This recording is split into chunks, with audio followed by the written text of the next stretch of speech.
so this is finishing up the problem from Wednesday. I think this is as far as we got, right? Something like this. Did we get that far? Oh, yep, you're right. We did that. We did.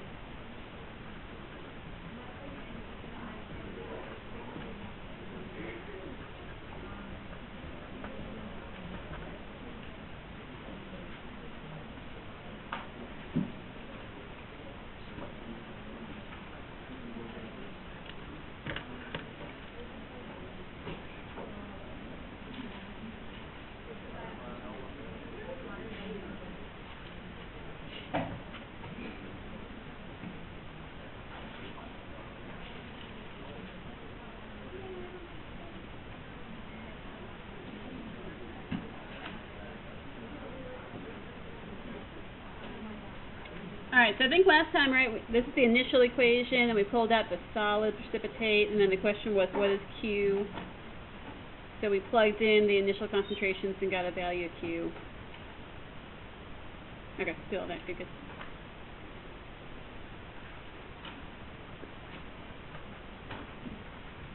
So that was like part A, I guess, and part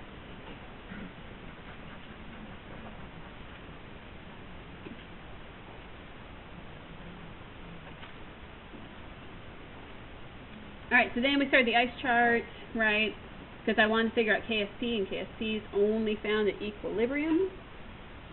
So I need to figure out what the equilibrium concentrations were of the lead and the bromide. Sounds vaguely familiar? Maybe? Yes. Good. Did we fill in the ice chart, or is that as far as we got? We filled it in? Okay. We did that part, right, and we did 0.0150.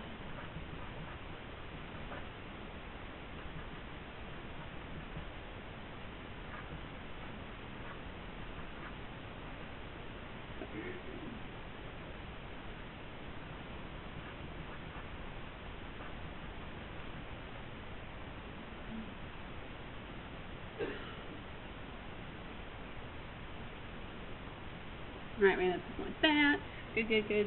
So if I wanted to solve KSP, what would be on the top of my KSP equation? Right, this, I would have 0.0450 plus x.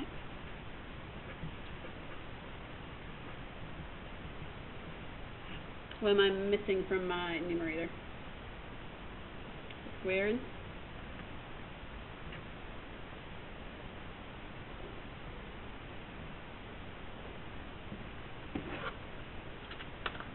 Alright, so what, I could certainly solve this. What kind of crazy equation would I end up with?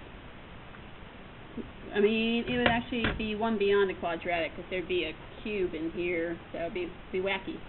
So what is a great assumption we can make to try and solve this?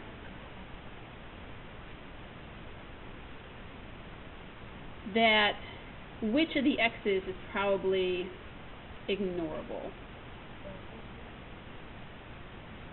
This one, let's say, choice number 1 or choice number 2? 1 or 2? Okay, which one is the larger starting value? 1 or 2? Which is the larger starting value? 1 or 2?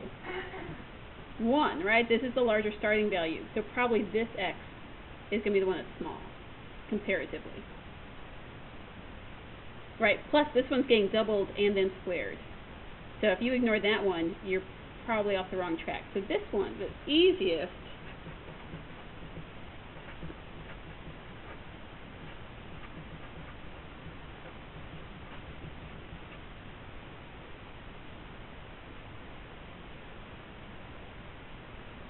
is to do something like that.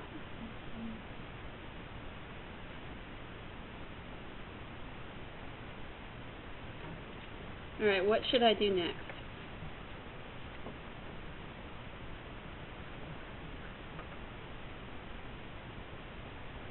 I would probably do the squaring, right?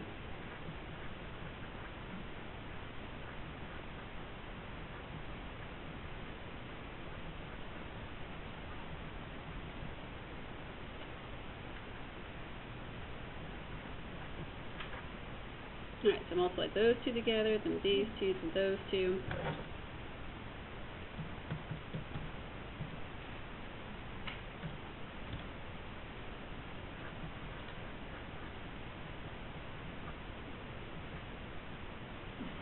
I messed up a mistake. I should not have written that with all those decimal points. My fault.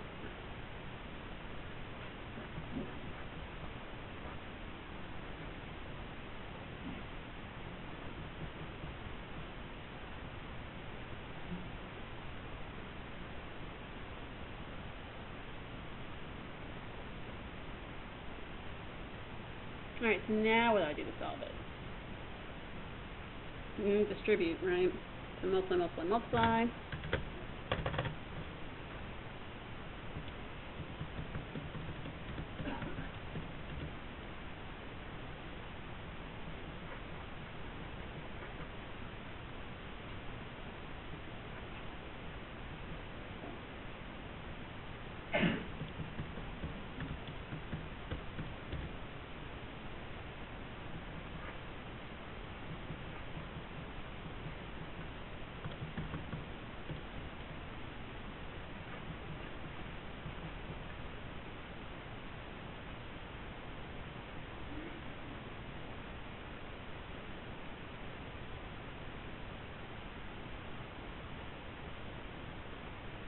Alright, so now we have just a plain, boring quadratic equation.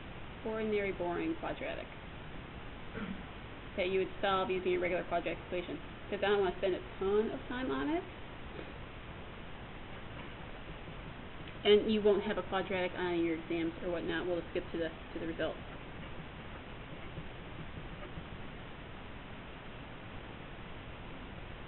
When you get to a value, you can write in your notes.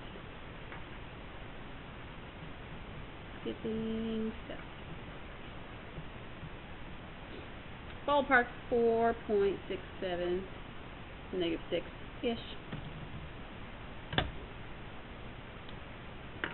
Alright, so the question is, right, the original question was, are we at equilibrium? Okay, how would I know if I'm at equilibrium? The Q and the KSP would be equal. Are they equal? No. Which one is greater? Is KSP bigger or smaller than Q? KSP is bigger, right, at this point. I just look at these two, right?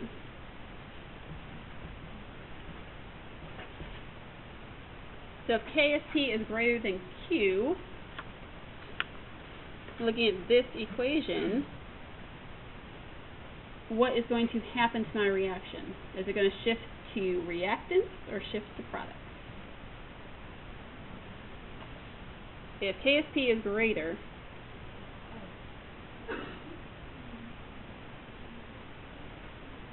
okay.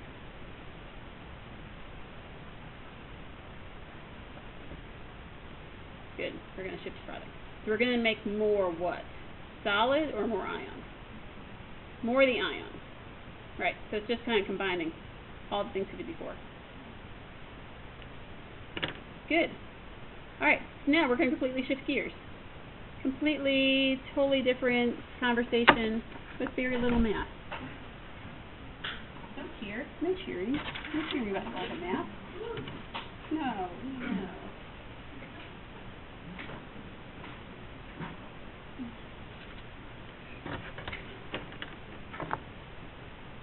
Alright, so let's talk about Chapter 17, Pre-Energy Thermodynamics Entropy.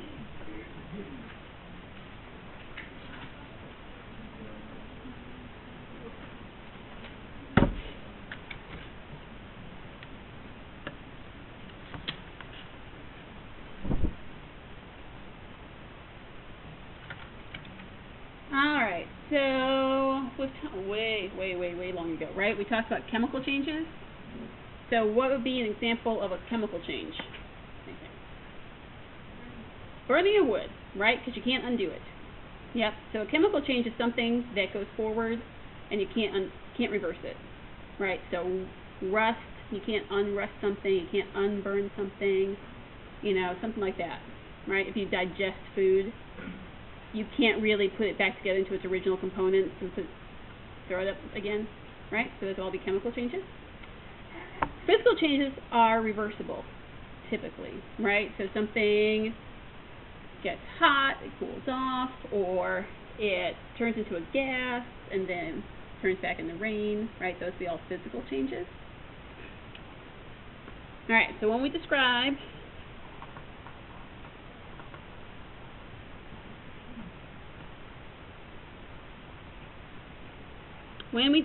any one of these changes, chemical or physical,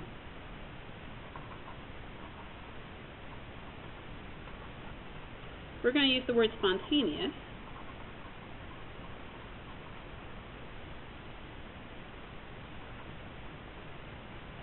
To let others know how the reaction occurs. And spontaneous in this context does not mean what it does in average conversation. In this context, spontaneous means occurs without outside intervention. Right, so when you think about a spontaneous road trip, right, you usually mean like right then, spur of the moment, like everybody's in the car driving someplace random. Spontaneous change does not tell me in this case how fast something occurs. Right, so everybody in this room is spontaneously dying. Debbie Downer, right? No, right? So your body is changing, but everybody's changing at different rates. Right? You're all headed towards eventual death, unless something happens.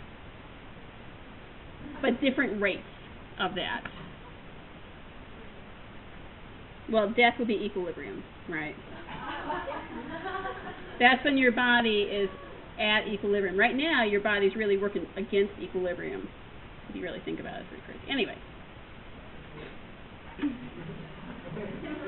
You're working harder against, yeah, I guess we all freeze our bodies. You can stop it for a little bit. Alright, so maybe less dramatic examples of things that are spontaneous would be, what would be a good example?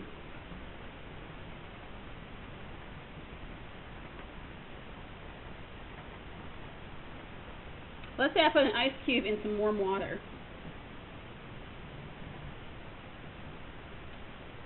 What would affect how fast that happens?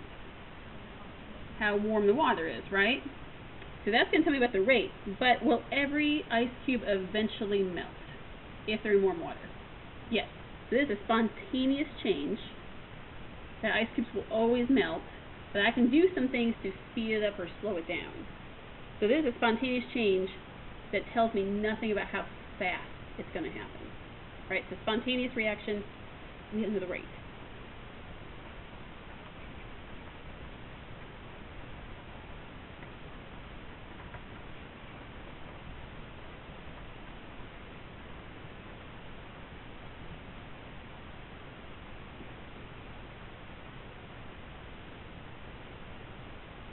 Alright, so in the previous bunch of chapters, right, we just like the problem we just did, right, we're going to either make more products or make more reactants, right, we've got to figure out how to get to equilibrium. This is going to be a similar conversation, but now we're looking at different factors. We're going to figure out how does the reaction get to equilibrium. Like we know it either has to make more products or make more reactants. This conversation is how does that happen. Alright, so the previous bunch of chapters were rates, how fast. This is how likely is it to even happen. Okay, so they're complementary, but different takes on it. Alright, so let's take a look at heat and spontaneity.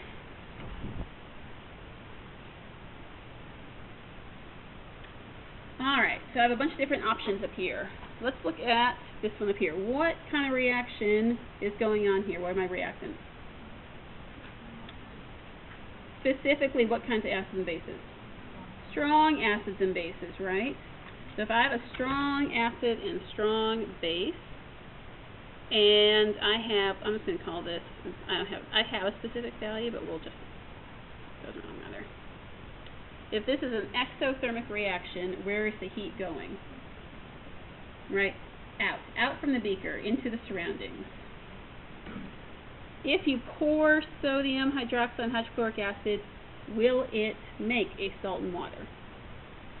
Yes, yes, all the time, right? Does anyone know how fast of a reaction that is? Has anyone ever done it? Super fast, like as soon as you pour them together, salt and water, which is why it's so exothermic. It's really, really, really fast. But can you tell, based on the fact that it's exothermic, how fast it is? Right? Alright, here I have methane and oxygen combusting to make carbon dioxide and water. Should that be exothermic or endothermic if it's combustion? Exothermic, right? Because it gives off heat. Do combustions occur spontaneously without some outside intervention? If I just had methane sitting in a beaker over on the table, there's oxygen in the room, it will spontaneously combust in the flame. Shouldn't. Just like humans should not spontaneously combust. In general, right? In general. I mean, if I say always will never happen, it's, who knows. But they should not. So does an outside intervention have to happen for a flame to start? Typically, right? Typically some sort of outside intervention comes. Alright, so that's exothermic. Probably not spontaneous. What about, alright, so I have ammonium nitrate. I'm going to dissolve in water. Is dissolving instantaneous? Fairly, right? I mean, you could put sugar in the water, whatever. Happens to be this one. This one happens to be an endothermic reaction. So let's say you were holding it in your hand. Would the beaker feel like it's getting hot or cold? You would feel like it's getting cold. Right, endothermic. But it's just something dissolving, which is spontaneous. So does the delta H by itself tell me anything about likelihood to occur on its own? No. What does delta H tell me? Change in, what's the other word starts with an H? Heat, right? Change in heat. Telling me if it's either getting hot or it's getting cold. What if I have this very fancy setup over here? I have two flasks stuck together with a stopcock in the middle. I start here, all the gas is on one side. I open it up and the gas flows to both sides. Do you think that's going to get hot, cold, or neither? Neither, right? So, but is that a spontaneous reaction? Yes, right? It's just like having a balloon held in your hand and you release the little balloon nubbin, whatever that end of the balloon is called. I don't know. Does it have a name? Balloon end. Balloon. I'm going to call it a nubbin. I like that word. The balloon. So you release it, right, and all the air gets out. So that's spontaneous. Like you didn't have to squish the balloon to push it out. It'll eventually all come out. Okay. Melting of ice.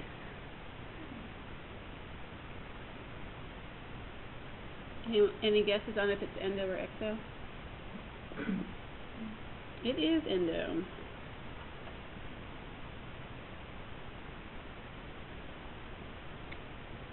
But so what temperature does ice form at in Celsius? 0. Okay, what if I'm at room temperature? Will an ice cube melt? Yes, right? If I'm at minus 20 degrees Celsius, will an ice cube melt? So it depends on the temperature, right? That's what it is. It's endothermic, but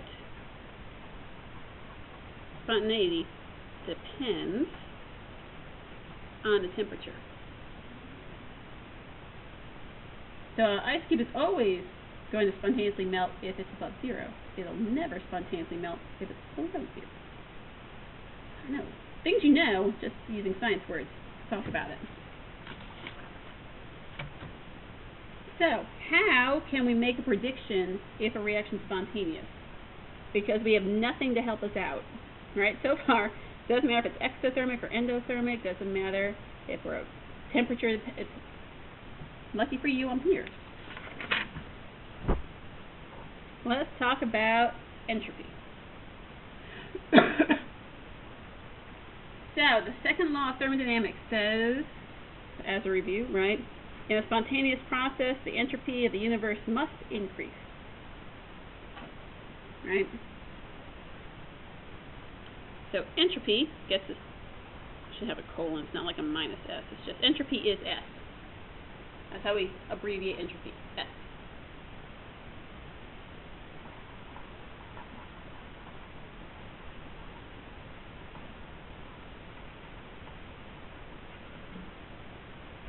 And entropy is also a state function, which means it's defined as the final state minus the initial state. What is the other state function we talk about? Enthalpy, right? H. H is a state function, S is a state function.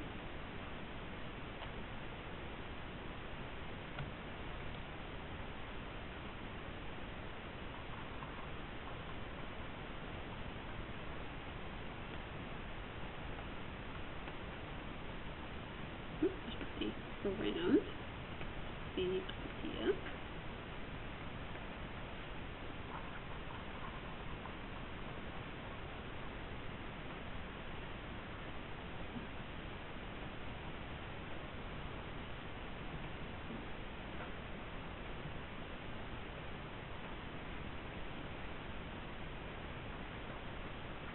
Alright, so the idea is that a spontaneous change results in an energy dispersal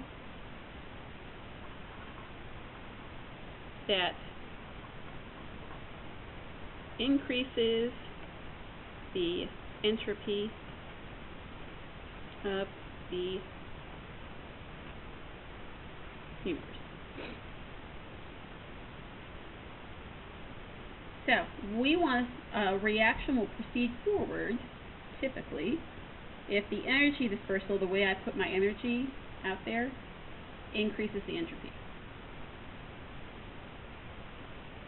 So, what does that mean, and why is that the case? So we're going to do some pictures. Maybe pictures will help. Alright, so does everyone have this? Oh, go ahead. Alright, let's look at some pictures. I don't know if you have colored markers or pencils, this is fun too. Alright, so the dispersal of energy over as many different energy states as possible is the key to entropy. Alright, so here I have hot. Alright, this one's hot. Right, and I have all these molecules zipping around. They're red. They're speedy. How fast is a molecule going if it's hot? Very fast, not fast, really slow. Very fast, right? Very, very hot. Very, very fast. Alright, over here, I don't have a blue marker. Oh, here we go. Over here I have my blue molecules. Are they showing any movement at all? No, right? Why is that? Very cold. How much energy do they have?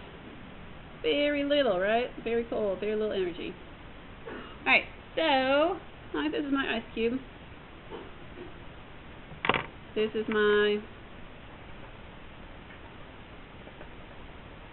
ice cube, my warm water. I now put my ice cube into my warm water. What happens to the temperature of my reaction? Hits an intermediate, right? What happens to my cold molecules in terms of temperature? They warm up. In terms of energy, do they get more or less energy? They get more, right? So now these guys all have a little bit of energy compared to none. Okay, looking at my hot molecules, what happened to their temperature? Decreased. What happened to their energy? It went down, right?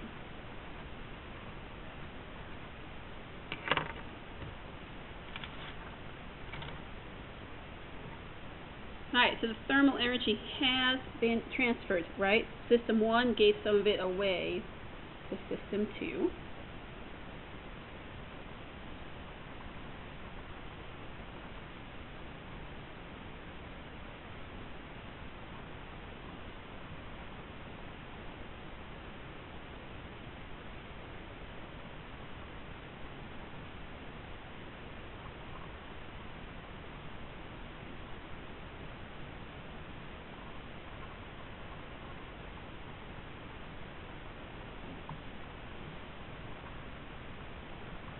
And now this new system has a new distribution of energy. Right. Originally, System 1 had all the energy. System 2 had 0 energy. I combine them together, and they redistribute their energy. Now everybody has a little bit. So that's a new distribution of energies compared to where you were. So far, so good?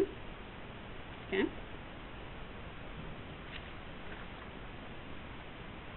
Let's bump it up a notch. Okay.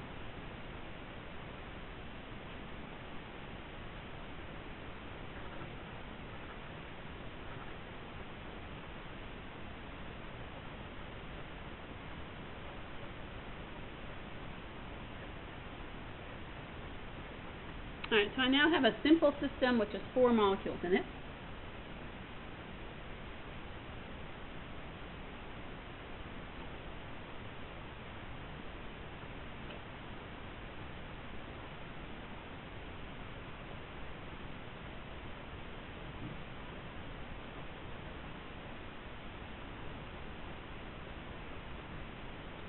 Initially, over here in this picture, I'm going to say if they're colored in red, they have energy.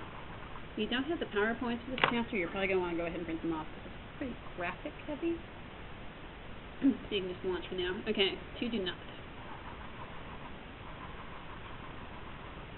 I realize I got my colors backwards. Should be green for go. Anyway. Alright. So, I have 2 molecules that have energy and 2 molecules that have 0 energy. Let's talk about probability. Right? So, I have one way of doing it where number 1 takes it all, doubles its energy, and everybody else has no energy. Right? That's an option. Or maybe nothing changed. Maybe 1 and 2 still have it all, 3 and 4 still have nothing. Alright, well maybe I have 1 and 3 have energy and 2 and 4 don't, right? So you can imagine all the different combinations. If you have 2 pieces of energy, you can combine it a bunch of different ways amongst all the molecules, right? Now 1 and 4 have it, now 2 has all of it, 2 and 4 have it, 2 and 3 have it, 4 has all, 3 and 4, and 3 has it all. Right, so those are all the different ways I could distribute 2 pieces of energy among 4 things. How many different combinations do I have? How many different boxes? Right, so I have 10 different ways that my energy could be redistributed.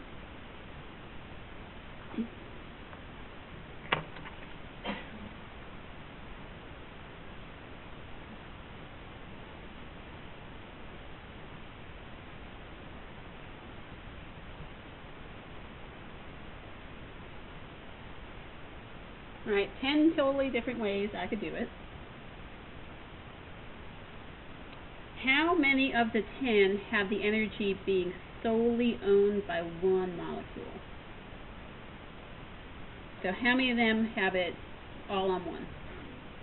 4, right?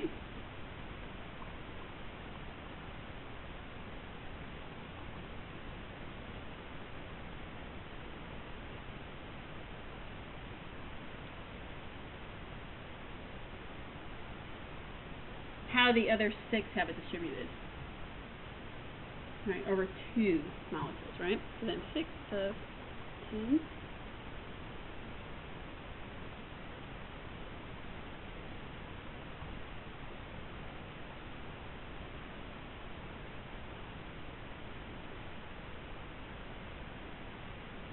Alright, so if you cut out these 10 little pictures and put them into a hat and drew one, which one are you more likely to pull? One that has the energy over 2 molecules, or one with the energy on 1 molecule? 2, right? Because you have 6 out of 10 chances to get this, 4 out of 10 chances to get that one. Right? Just regular probability. Alright, there is pretty much no system in the universe that only has 4 molecules sitting together. Right? So this is a good example, but we're going to move it up a level and then look at an even bigger system. Alright. So, right now I only have 2 different ways I could arrange it. What if I now have this crazy system? Again, that's what I'm saying, it's very graphic heavy. Alright, so I still only have 4 particles, but now I have 2 of them have 3 pieces of energy, and 2 of them have no energy. So doing the exact same thing that we just did with the previous one, doing all the different combinations, I have 4 ways to combine it so that all the energy ends up on 1. I have 4 ways to do it, to split it this way. 12 ways look like this. 12 ways, 12, 24, 6, 6, 4. Right? So I went ahead and I did all those combinations of things.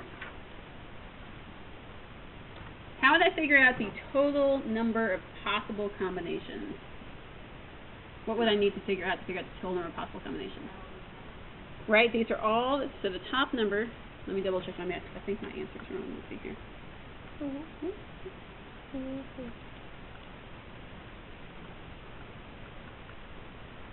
Yeah, okay.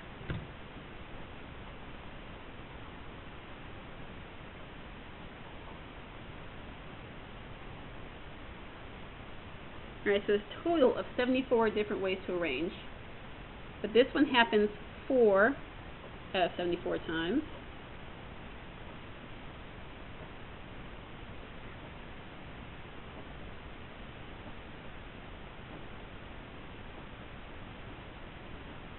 Right, that's how often that particular combination of things happens out of 74 different ways to do it. So, you're now going to cut out 74 different pieces of paper, stick them in a hat, shuffle them around. Which one is the most likely? This one, right? 24. How is the energy distributed in this particular version? Fairly evenly, right? Like 1 has none, 1 has 1, 1 has 2, 1 has 3, right? If I was going to maybe draw it like a graph, because you know I love graphs, what sort of shape should this have then?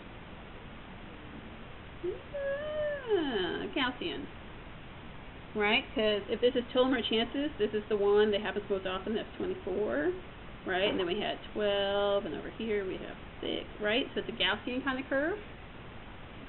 So we're looking at statistical probability of energy being distributed over a molecule. So it combines all my favorite subjects: statistics, probability, graphs, pictures. It's like the best of all worlds. Yeah. Okay.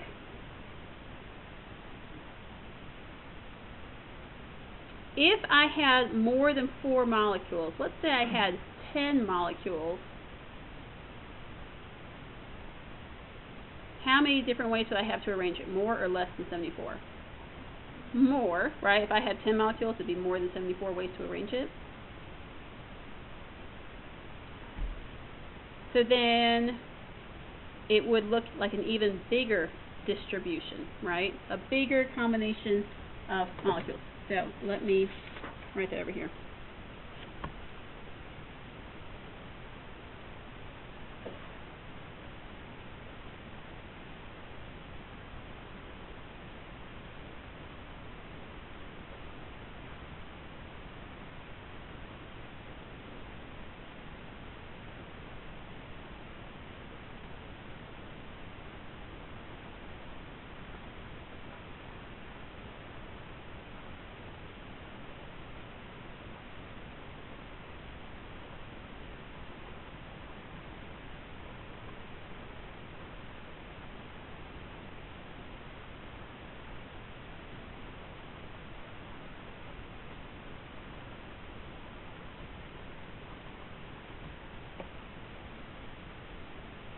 So as I increase my system, right, to more molecules or more atoms or whichever way you want to think about it, there will become an arrangement of molecules that one becomes much more likely than all the rest.